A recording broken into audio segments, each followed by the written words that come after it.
Ford High School Weekly is brought to you by your Oklahoma Ford dealers. Ford is the best in Oklahoma. Welcome to Ford High School Weekly. I'm your host, Deion Amade. On this week's episode, we're going to be talking with Michael Knight from Prep Red Zone so we can end the season the right way and get an outlook on what the playoffs is going to look like here in the state of Oklahoma. But first and foremost, we got a special guest for you guys. Grayson Tempest, the wide receiver from the Union Redhawks, is here with us. Grayson, how's it going? I'm doing good. Can't complain. Nice. So I know you guys are practicing. You earned that bye week. So how's everything going over there in Union? Yes, sir. We're going to the bye week this week. It's different this year. We've never had the bye week first round of playoffs, so we're really trying to get ahead of these teams. I feel you. It's always good to get a leg up. Quick advantage, huh? Yes, sir, it is. All right, well, here at Ford High School Weekly, we like to get to know the player before we get to the hard-hitting football questions. Is that cool with you? Yes, sir. All right. First and foremost, what do you like to do for fun? Right now during football season, I'm a big fantasy football guy. We've had our group of friends at school. We've been going for 4 or 5 years, and that's always been fun. All right, let's get into it. Who's the MVP of your team this year, and what's the team name? Yes, I have Austin Eckler this year. He's been dropping 25 for me every week, so he's been my rock. And my team, I can't lie, it's been kind of boring. It's just Team Tempest. It's just my last name. So I ain't mad at it. You got to let them know every time that they come across Team Tempest is ready to go. Yes, so when you're not playing fantasy football with your friends, what are you and your family like to do for fun? We like to spend a lot of time together. I have a brother and sister, and we're all really close. We just spend a lot of time together. All right, so what's the bond like with you and the family as far as, outside of just hanging out and chilling? Is there anything that you and your siblings like to do to hang out and chill and relax with each other? Yes, sir. We're all really close. We're just all 4 years apart, so we can relate on a lot of things, but we just like to go out, and whether it's hiking or just taking a drive or just doing whatever and just hanging out. All right, that leads to my next question. You said taking a drive with the family. So what is Grayson Tempest's favorite car? Like, what's your dream car? I've never been a big car guy, but I like Corvettes. My grandpa has one. He lets me drive it here and there. But I'd have to say Corvette. He has a bright red one. All right, don't be breaking any laws with that Corvette. It goes pretty fast, huh? Yes, it gets up there. I like it. Well, when we come back, we're going to talk with Grayson Tempest about the season and how everything is going into the playoffs for the Union Redhawks. Right here on Ford High School Weekly. Welcome back to Ford High School Weekly. We're talking with Union Redhawks' own Grayson Tempest right now. Grayson, so the season has been phenomenal for you guys. Undefeated going into the playoffs. What's been the thing that's really helped you guys be so successful this year? I'd say we just have a bunch of guys that have accepted their role and are really starting to flourish in it, whether that's quarterback, receiver, our moving running back Deion. They've done a great job this summer at coming in and just accepting their role. I like that name, Deion. Must be a good player. Yes, So with that being said, you had to accept a different role this season, and as moving from a quarterback to wide receiver. How's that transition been for you? Yes, sir. It's been fun. It was different for me at first. It's a different position, but it's a position that wasn't new to me. It's just based off athleticism. And growing up, I played wide receiver, kick returner. I did all that, but just moving from quarterback to receiver, it's been fun. So when's the last time that you played wide receiver before this year? 7th grade, my last UFA year. Well, so what were your numbers looking like then? Why were you at the quarterback or then wide receiver position? Yeah, I actually split time. It was half quarterback, half wide receiver, and we had another quarterback that could throw the ball. So they put me out there, and I've scored a few touchdowns back in 7th grade. I like it. So what's your favorite part about playing wide receiver this year? I just like getting the ball in my hands and out in space, whether it's just a screen or down the field. I just like having that ball in my hands, turning to the defense and just seeing what I can do. Man, the ball in your hands is something that a lot of athletes like to reference. So let's take it all the way back for a quick second. This kind of reminded me, who was the person who put the ball in your hands initially? Who introduced you to the game of football? I'd say my dad.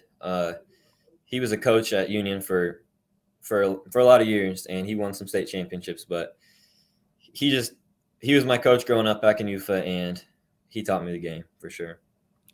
So what's that relationship like? I mean, the whole coach player dynamic, it can kind of be stressful on some families and it can kind of be easygoing on others. So what was y'all's relationship like as far as father and son and coach and player? Yes, sir. It's been nice for sure. It's difficult at times when you mess up, you have to come home, but that was usually never the case. He puts a lot of trust in me, and he trusts me to make the right decisions, be a leader out there, and it's been nice. So is that something that kind of separates you from your peers as far as knowing that you've grown up in this, system. You've grown up as a union kid and your dad being a coach. Does it put added pressure on you, or do you feel like it gives you a little bit of an advantage on game night? Yes, sir. I wouldn't say added pressure. I'd say definitely an advantage, just football wise, IQ wise, just knowing what to do and just learning to play the game the right way for sure. Speaking of, you talk about IQ wise and playing the game the right way. Now that you're at that wide receiver position, knowing this offense from the quarterback standpoint and now switching to wide receiver, how has that made the game, you know, more complicated or easier for you? Yes, it's definitely easier going from quarterback to receiver. You know all those reads. You know the guys you're supposed to read on this play. So if you go out there, look at the defense, you know if you're getting the ball that play, and you know if you're not going to as well. So it's nice because me and Shaker, our quarterback, we can be on the same page. So what is that dynamic with you guys as far as Shaker moving in, becoming the starting quarterback and you being his number one wide receiver, kind of his go-to guy, where you is that come from a different, standpoint where he comes in and you're kind of helping him at that quarterback position, or is it just something that just happened on the field where he just looks at you and puts that ball on that seven right there on your chest? Yes, sir. We definitely started to gain some chemistry. Just working together. Him not knowing the plays when he come in, just I try to teach him. We definitely gained that chemistry. So whenever I moved to wide receiver, it was already there. We've just been gaining, building on that throughout the season.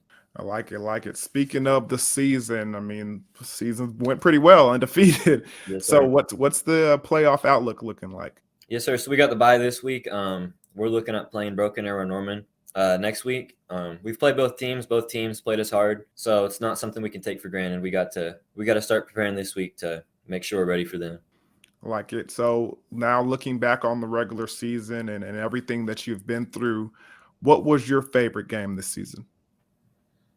I'd have to say that backyard bull Jenks. That's always one you look forward to, but we've had we've had that game on our minds for a while now, going back to state last year, and we prepared for it all summer and we took care of business.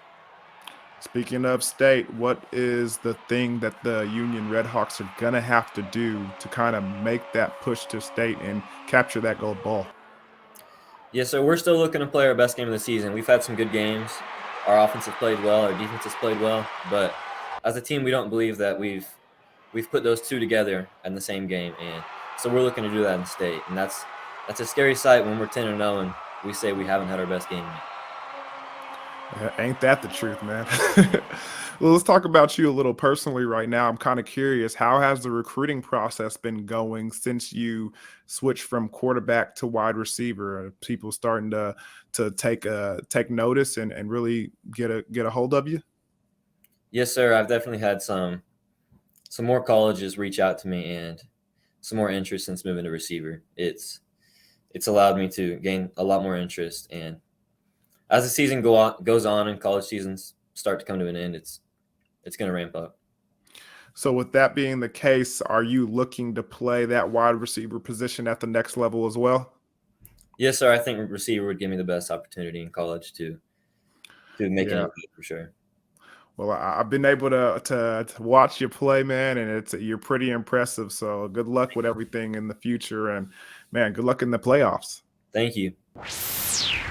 Next up, it's nighttime. Michael Nighttime, that is. He's next on Forward High School Weekly. Well, ladies and gentlemen, it's that time of the week once again where we go to my man, Michael Knight from Prep Red Zone, here to talk with us about Oklahoma high school football and everything that's happening around the state.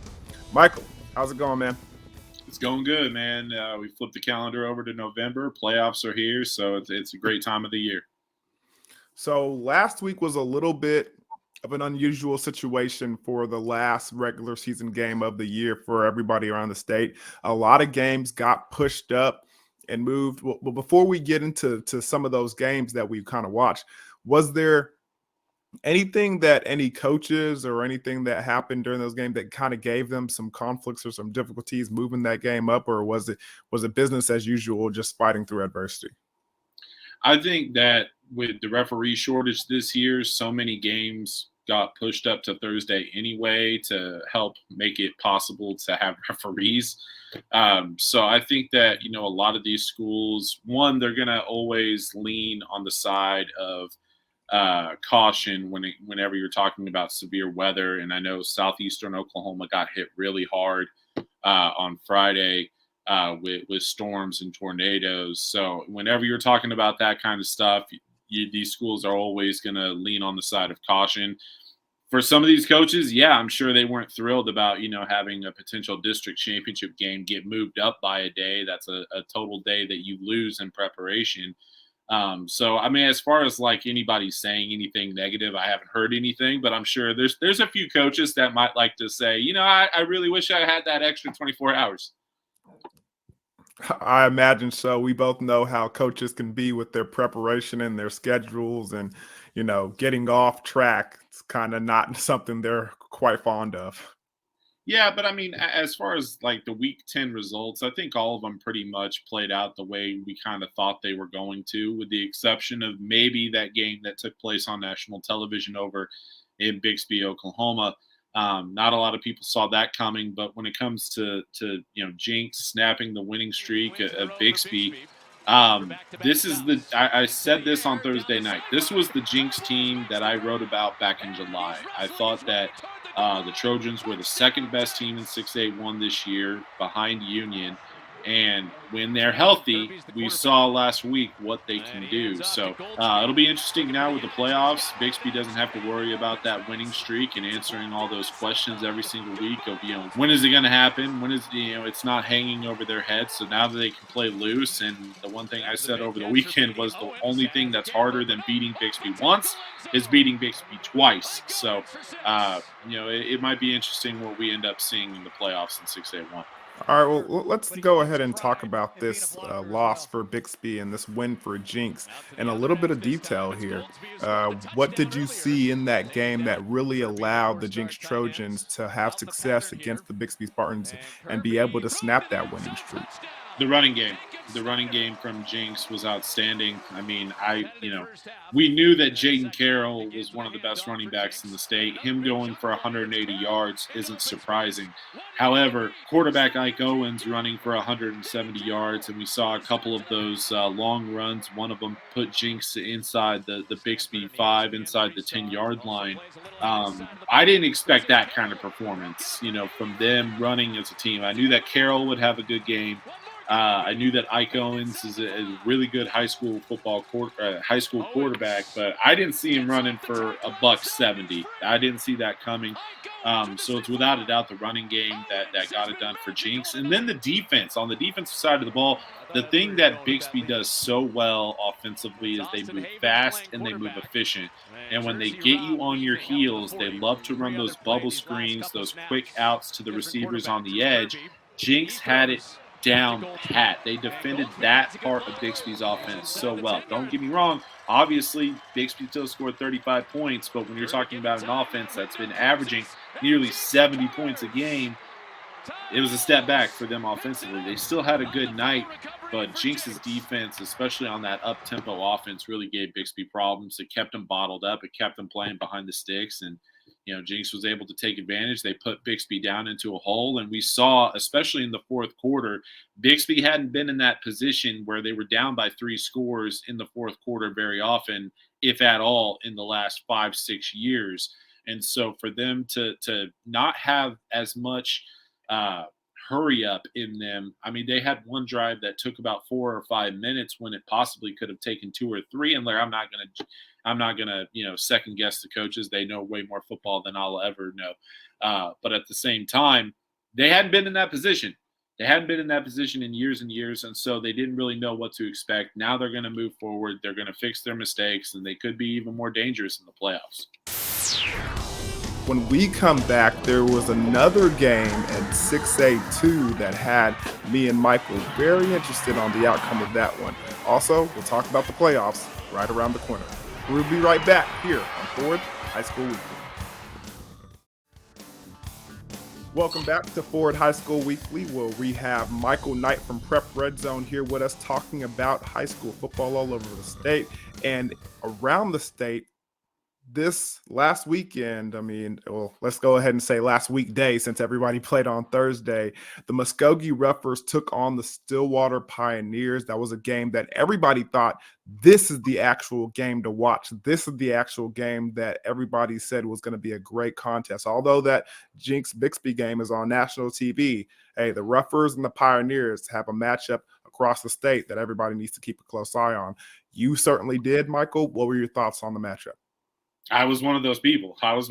Saying Stillwater Muskogee was the game of the week. You had 2 undefeated teams playing head-to-head for a district championship. I knew the other games on ESPN2. That's awesome, national television for Oklahoma high school football. But I was excited for this one just because I wanted to see if Muskogee was ready for the big time immediately. I knew that Stillwater, they've been our number 1 team seemingly all year in 6A2. Senior-led bunch, talent everywhere on the offensive side of the ball. Some really good players on defense as well that play really good team defense. And then when you look at Muskogee, they're so talented but also so young. I mean, everybody talks about the turnaround, 2-8 last year, 9-1 this season. How were they going to respond to, without a doubt, the biggest game of the year? A lot of pressure. The playoffs come early. It feels like a big playoff game. And you kind of saw what happened. They had some turnovers. They had some miscues on the offensive side of the ball. And Stillwater's a team that you can't have very many mistakes because of that senior leadership, because they've been there before. They know what to expect. And so it played out kind of the way that I thought it would, where we saw some things from Muskogee, but at the same time, it's still too early. I love Muskogee next year and the year after that in 6A2, but for this year, I lean to Stillwater. I lean to Choctaw because of their senior leadership. Muskogee's incredibly talented, but I think it's a little too early for them. But then again, I've been wrong a million times this season already, so we'll see what happens in the next month in 6A2.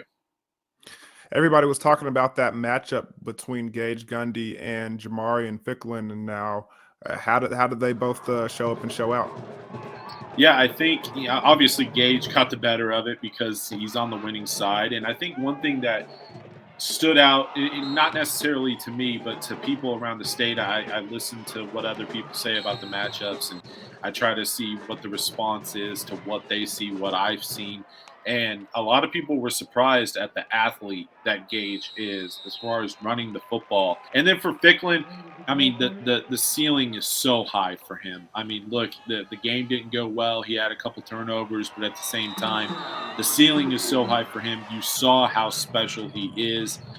So I'm really excited about what's next for him. And look, like I said, he can definitely prove me wrong. Muskogee can prove me wrong, and they can make a run. And I wouldn't necessarily be surprised if they end up going all the way to a state championship game here in the next month.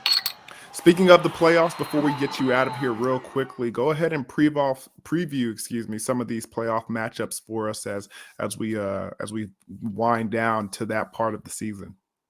I'll give you my championship picks. We're putting them out all week on prepredzone.com. slash Oklahoma. Each class has their very own preview, their players to watch. And 6A1, I like Union. I like them to get the job done over Bixby. Union's the most talented team in 6A1.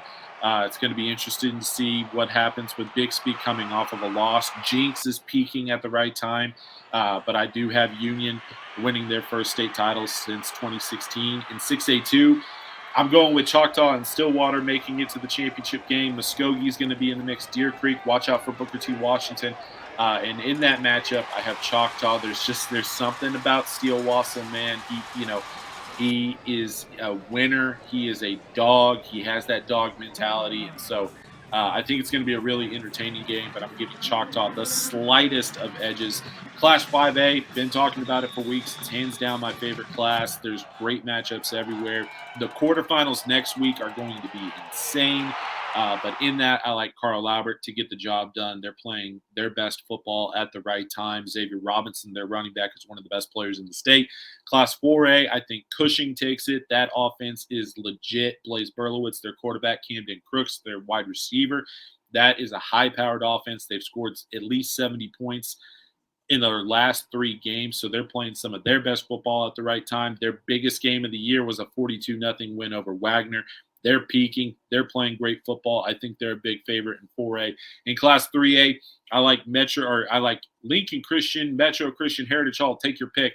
I'm leaning to Lincoln Christian. I just think they have too much talent, too much experience top to bottom. I think they see Heritage Hall in the title game, and I lean to Lincoln Christian and their high-powered offense and a really good defense. Everybody talks about Lincoln's offense. Their defense is legit as well. Well, Michael Knight, if people don't agree with your picks and they're upset about it, where can they come and find you, and where can they come say you're wrong over there? Tweet at Deion Amade and let him know, because my mentions are now. You can follow us on Twitter at Prep Red Zone. Okay, that's part of the game. We love the feedback, even if it's negative, even if you call me a moron. It's not the first time. You're not offending me. You can check us out on prepredzone.com/Oklahoma. Go to yourview.com/OK for highlights, and check out our podcast and past episodes at yourview.com/OK. And remember, guys, only the best in Oklahoma, like Grayson Tempest, make it to Ford High School Weekly. So thank you for watching, and until next time, I'm Deion Amade. Ford High School Weekly has been brought to you by your Oklahoma Ford dealers. Ford is the best in Oklahoma.